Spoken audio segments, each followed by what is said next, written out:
I did Chapter 11, Beyond Sovereignty, Countering Weapons of Mass Destruction and Proliferation.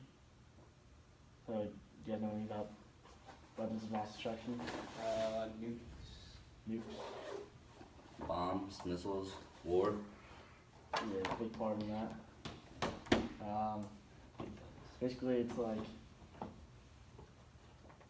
any it's biological weapons, nuclear weapons, radiological weapons, yeah, gas bombs.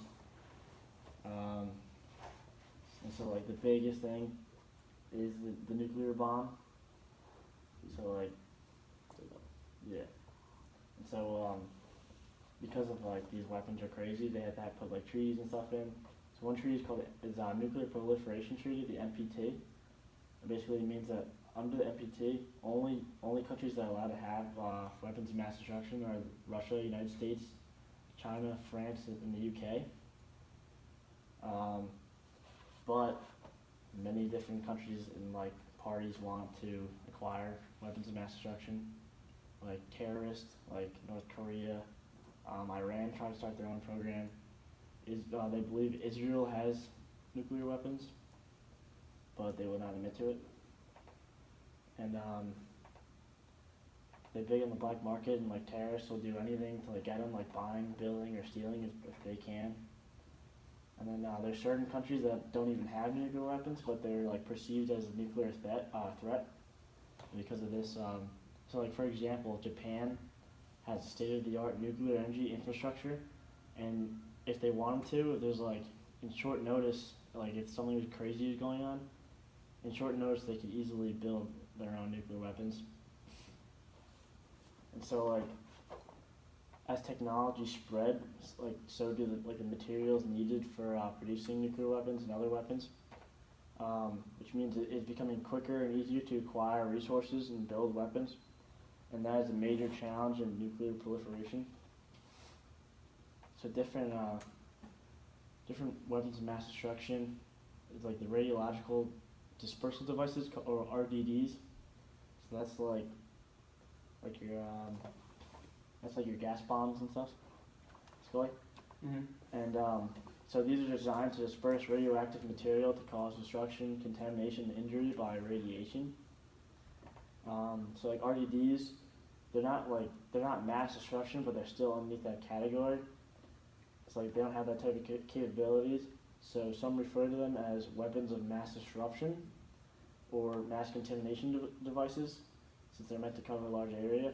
And they're disruption because if someone hears that there's well, first of all, they clear out the entire population in that area and close everything off, and that slows everything down.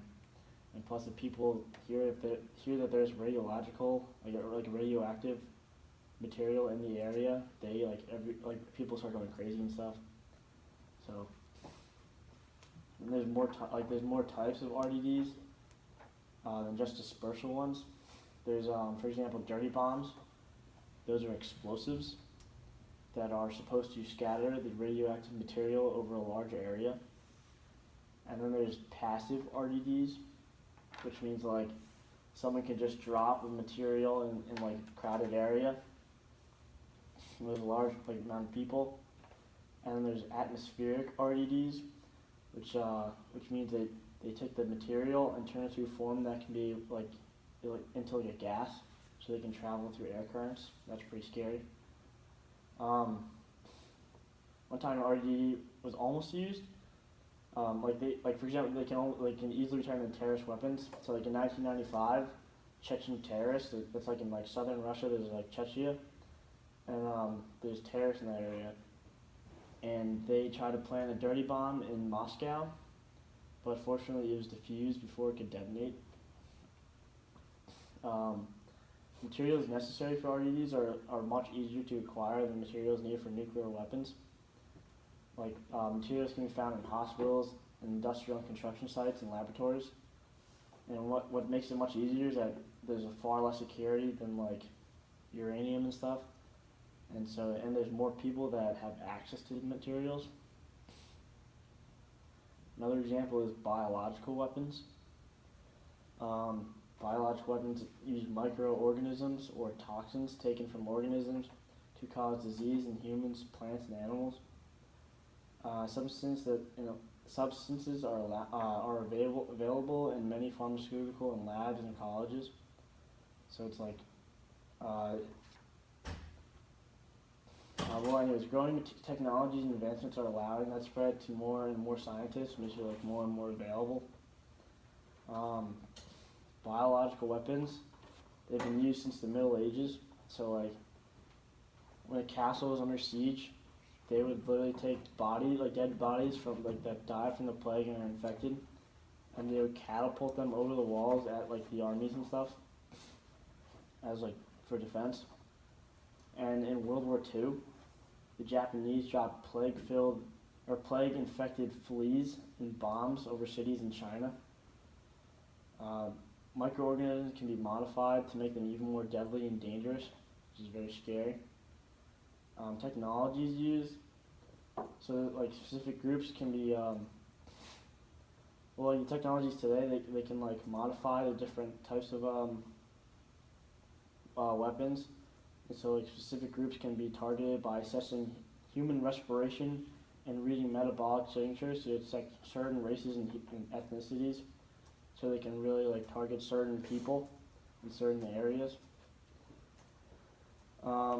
Something called aptamers, which are strands of nucleic acid that can act like medicine, but in the opposite way.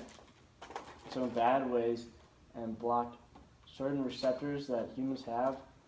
So people can't do certain stuff, like Advil, will block certain things, so swelling goes down and stuff, and they'll do the opposite. Poisonous microscopic particles can trigger counterproductive immune system responses. That's pretty crazy. And these technologies have these technologies are known as nanotechnologies because they're all microscopic. You can make more sense out of it. I have a video. There's different examples of weapons and how they're used.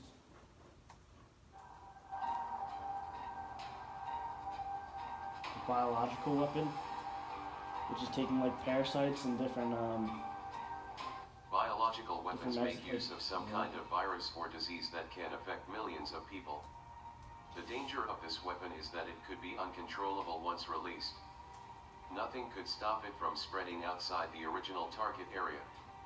Whenever simulations are made in which the target is to kill all human beings in this world, the weapon of choice is always biological because no other weapon has the same potential and capacity.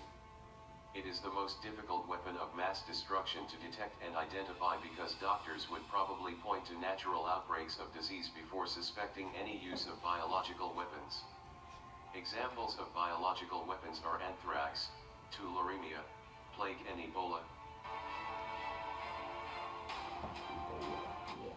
Remember Ebola was an outbreak in Africa with terrible symptoms like bleeding out of your eyes and ears and stuff in your mouth. It was crazy. But it's been controlled now. 2 chemical weapons.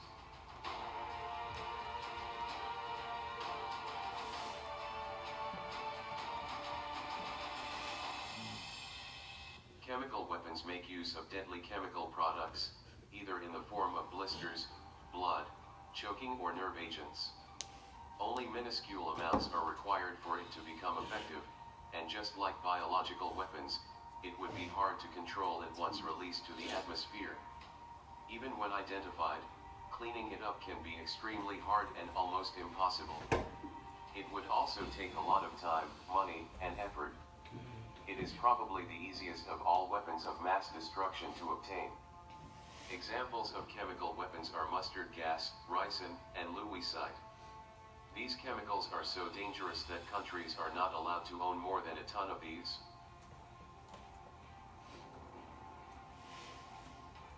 Three fission bomb. Fission bombs are nuclear bombs and stuff. Modern nuclear weapons get their explosive energy from fission reactions. Fission bombs get their explosion purely from fission reactions. We all know it as the atomic bomb. In this weapon, enriched uranium, or plutonium, which are both fissile material, is arranged into a supercritical mass. This is the amount needed to initiate a nuclear chain reaction that will grow exponentially. Enriched uranium can be triggered by either the gun method or the implosion method. Plutonium, on the other hand, can only make use of the more sophisticated implosion method, in which subcritical spheres are compressed to several times over its density by using chemical explosives.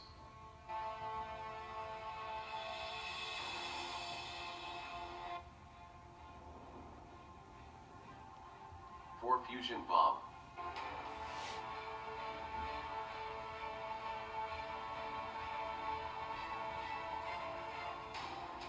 Also called the hydrogen bomb, fusion bombs rely on fusion reactions between isotopes of hydrogen called Hydrogen tritium bombs are and even like deuterium. bigger than nuclear Edward bombs. Teller and Stanislaw Ulam developed it in the United States in 1951, though Andrei Sakharov was able to develop the same separately for the Soviet Union in 1955. While it uses a fission weapon to trigger the fusion reaction, a large amount of the energy produced by this bomb comes from the nuclear fusion. The energy of the fission bomb is used, however, to compress and heat the fusion fuel. It is considered a more efficient weapon than the fission bomb, though it is also more difficult to design and execute. Only the United States, Russia, the United Kingdom, France, China, and India have been able to successfully detonate a fusion bomb. 5 boosted fission weapon. I want to show you the radiological weapons. It's towards the end of the video.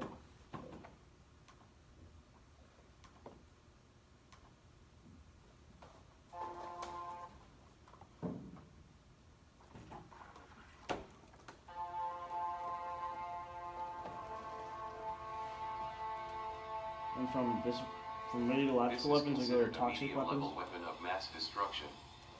It involves the dispersion of radioactive materials by using an explosive device. While it may be hard to clean it up, the death rate would most likely be on the low level.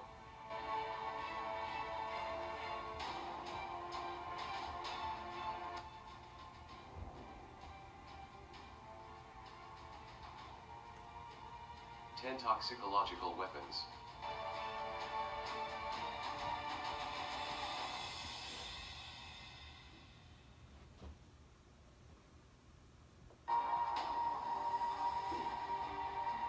Toxicological weapons employ a variety of natural and artificial poisons. This kind of weapon is highly effective in causing death.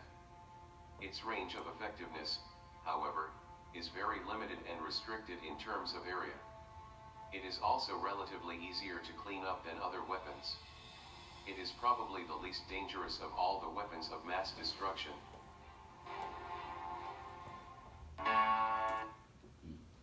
So the point of that video was to explain the more science aspects of the weapons, which I was not able to get into from the book. So the big picture is that it's very important to control the spread of these weapons, and especially like destroy the weapons would be ideal, because they're very powerful and they create very big impact. And they're very, very dangerous. And people are working very hard to do this, but they're very, very hard because of the spread of technologies and black market. Thank you.